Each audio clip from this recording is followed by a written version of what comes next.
hapon. Okay? Lambot na. Wala na yun. Ganun na yun. Pero pag ganito, magre-recoil lang siya, konting-konti lang. And then, your forearm, dapat nakabend. Okay? Huwag niyong i-straight. Kasi pag siya nag-recoil, kasama yan. Dapat i-straight. So bakit? Kapag siya nakaganyan, pag siya nag-recoil, kasama pati katawan niya. So dapat, nag-recoil siya, yun lang yun. At yung inyong mata doon sa target, hindi mo mawala. Okay? So gano'n yun. Ganun lang yun. Kapag nakatuwid, boom, boom, gaganon kayo. Okay? Dapat yung body nyo, nakaganyan. Okay? So wala dapat puputok ng nakahiyad. Kasi the more na pumutok ka ng pumutok, ganun ka ng ganun. Di ba? O iba na yun. Sarap yun. Pag 3 oras yun. Mahal-mahal din yan. Mag-extra ka. 500? Okay? So dapat ito. Bend a little your knee. Grip, proper gripping. Alignment, front side to rear side. Pag naka-align na, slowly squeeze the trigger. Bingo. Okay? So yun.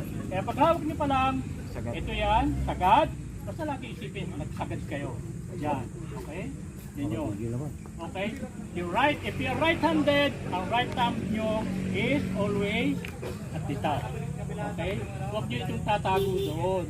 Kung bulok man ang kuko natin o hindi, dapat lagi siyang nasa taas kung tayo ay right-handed. Kung tayo may left-handed, same procedure din. So nakaganon din siya.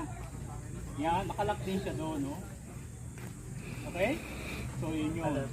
Paghawak. Okay? Yun yun. Doon, patong. Okay? Nakadikit siya, dikit na dikit. Naka-align. Okay? So yun yun. And then yung body. So may dalawa lang tayong position ng stance. Ang isa, itong this is the anong tawag dito? Okay, this is the isosceles stance and this one, this is the Weber stance. Kapag naka-forward to, naka-forward yung isa, depende sa kung saan kayo komportable. Kasi kung right-handed ka, dapat yung left ang naka-forward. So anong purpose dito? Ang purpose dito, pagka ina-atake niyo yung target o yung kalaban. So, yan.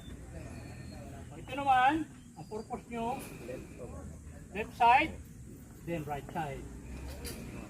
Okay? So, ganun lang yung kasimple. Then always bend your knee.